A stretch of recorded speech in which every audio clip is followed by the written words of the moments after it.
Like though you don't want to reveal the characters, but somewhere the little glimpse what we saw.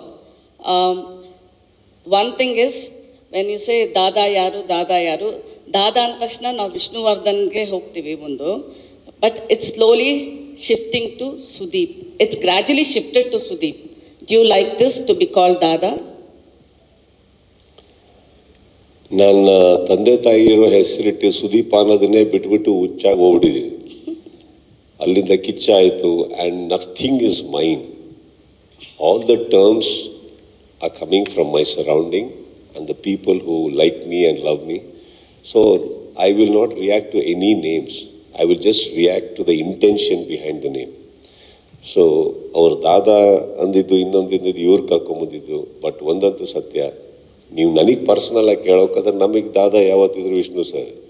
ನಾವು ಪೊಸಿಷನಿಗೆ ಹೋಗೋಕ್ಕೂ ಆಗಲ್ಲ, ಹೋಗೋಕ್ಕೆ ಆಸೆನೂ ಪಡಲ್ಲ. ಇಲ್ಲಿ ಕೆಲವ್ರು ಕರೀತಾರೆ, ಇವ್ರು ಕರೀತಾರೆ, ಅದು ಹಾಕ್ಕೊಂಡಿದ್ದಾರೆ. ಅದಾದಮೇಲೆ ಕರೆದು ಬೇರೆ ಕಡೆ ಹೋಗಿದ್ದಾರೆ ಅವರು. So it is got nothing to do with it. And but somewhere don't you think ಮನೆಯಲ್ಲಿ ತಂದೆ ಅನ್ನೋರು ತುಂಬ ದೊಡ್ಡ ಅಚೀವ್ ಮಾಡಿ ಕೂತಿರ್ಬೇಕಾದ್ರೆ ಯಾರಾದರೂ ಒಬ್ಬರು ಮನೆಗೆ ಬಂದಾಗ ನೀವು ನಿಮ್ಮ ತಂದೆ ಥರನೇ ಹೆಸರು ಮಾಡ್ತಾ ಇದ್ದಾರೆ ಬಿಡ್ರಿ ಅಂತ ಖುಷಿ ಆಗಲ್ವ? ಹಾಗೆ ಯಾರೋ ಒಬ್ಬರು ಬಂದುಬಿಟ್ಟು ಇಲ್ಲಿ ನಮಗೂ ಒಂದು ಸ್ವಲ್ಪ ಹಂಗೆ ಕರೆದಾಗ ತಗೊಳಪ್ಪ ಓಕೆ ನಮಗೂ ಅಲ್ಲಿ ಅವ್ರ ಆಶೀರ್ವಾದದಲ್ಲಿ ಇಟ್ಟಿದ್ದೀರಾ ಅಂತ ಬರುತ್ತೆ ಅಷ್ಟೇ. ಅಲ್ಲಿ ಮುಗಿದೋಗುತ್ತೆ. ಅಪ್ಪ ಅಪ್ಪನೇ, ಮಗ ಮಗನೇ.